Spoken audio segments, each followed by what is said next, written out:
Uh,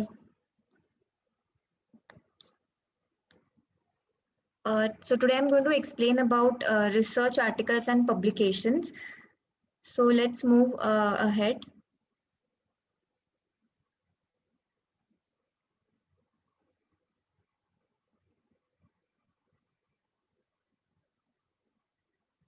So firstly, we'll have a look that why we need to do research publications and what is the importance of doing research publications. Secondly, we'll see what are the raw materials or what we need to have with us when we are proposing a research.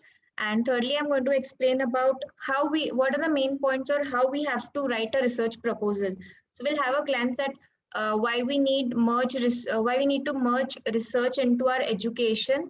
So education is a basic thing which everyone pursues. So next is an indication to assist is basics of initiation with research, and nextly we'll go with the time to implement the above mentioned plan.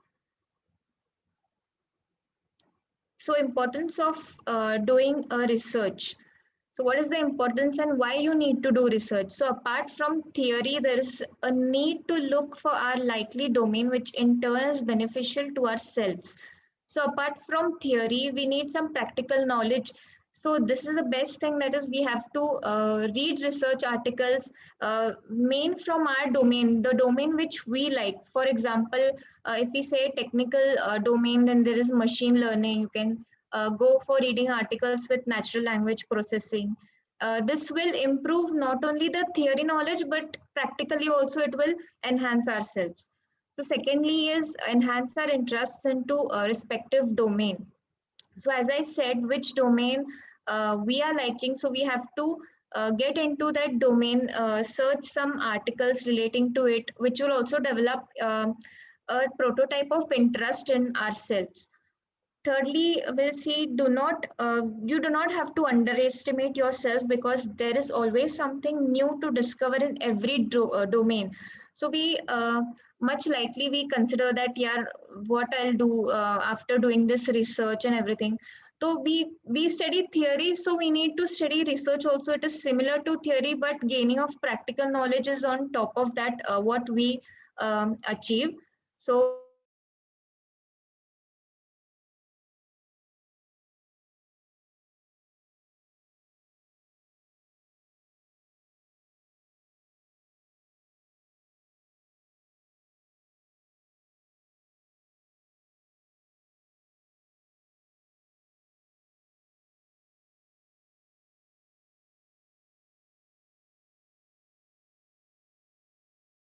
choice in which domain you are interested.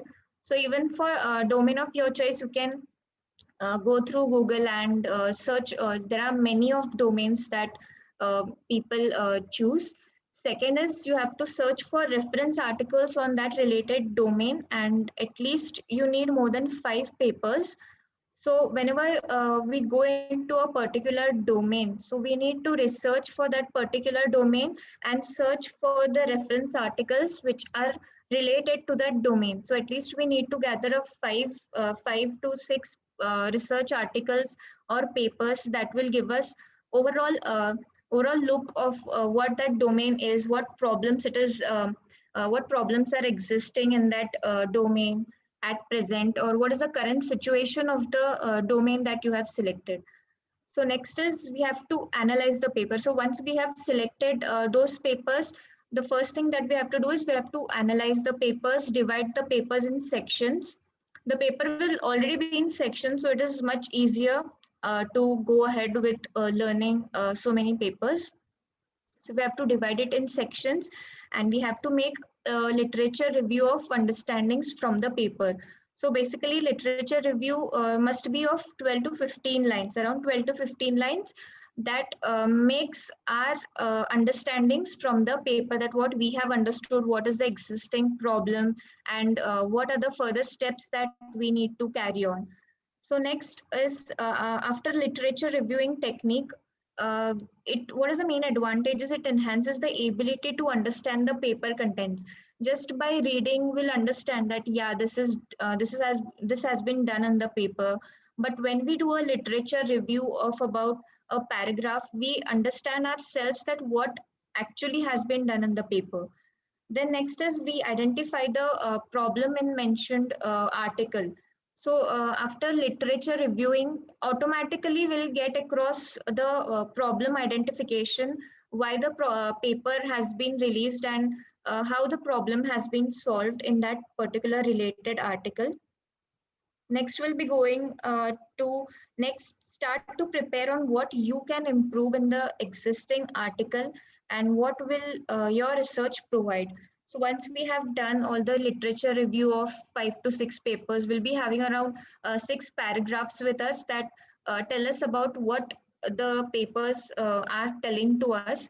Based on that problems, we can provide our own solution and we can start working consequently. So these were some suggestions on how we have to go for reading research articles and the next implementation steps. Then I'll tell you about how we have to write a research paper, like what are the basic things that a research paper, when you're writing a research paper, it must include. So we'll have a glance at how to start initiating to write a paper. So first thing is the title. Next are the author details. So these are the must. Then we have to tell something about the paper, that is abstract and keywords. Then we have to write about the introduction. Then is the main content and conclusion and references. So we'll go through each of the thing in detail. So first is the title. So show the problem of research and its solution in a short and impressive way. So we have to showcase the title of our research, why we are doing research, on what domain and what method we are using. So that is going to be the title. So next will be author details. So it's going to be about the education of author, or maybe working details of author, address of author, and etc. Then will be the abstract and keywords. So abstract is nothing but it will define your paper in less than 250 words in a short paragraph. When a reader is reading your paper, he gets through the complete glance of what research you have done, including results.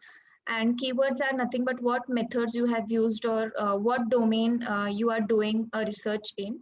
Then you have to go towards introduction, which is about 1 to 5 pages. So introduction to research domain and what problem you are solving, and past history of related problem and the solutions that exist. So introduction will tell about what the domain is, what problems the current domain is facing, and what past history or what the reference papers have given solution to recover from that problem. So that is going to be about the introduction to your research domain. Then will be the main content and conclusion. So your proposal and methods to be used, referenced papers, and model architecture. So this is nothing but together it will form the main content. And main content can vary, maybe around 3 to 5 pages, or it depends on what domain you have chosen and what kind of research you're doing. So it is totally dependent on what domain you have. And conclusion must contain at least 1 to 2 paragraphs that will again concise your paper and review your paper, what results you have got, how you have evaluated the model of the research. And last will be the references. That is, as said in the main content, you have to put the references over there, that what problem has been already solved and what are the existing problems that you have discovered. So that is nothing but references. So you have to add references, that is what papers you have referred to reach the newly discovered solution. So they need to be about 20 to 30 references in a paper. And we can add on to tables or graphs to make our reference paper look really impressive way. So that is the last part.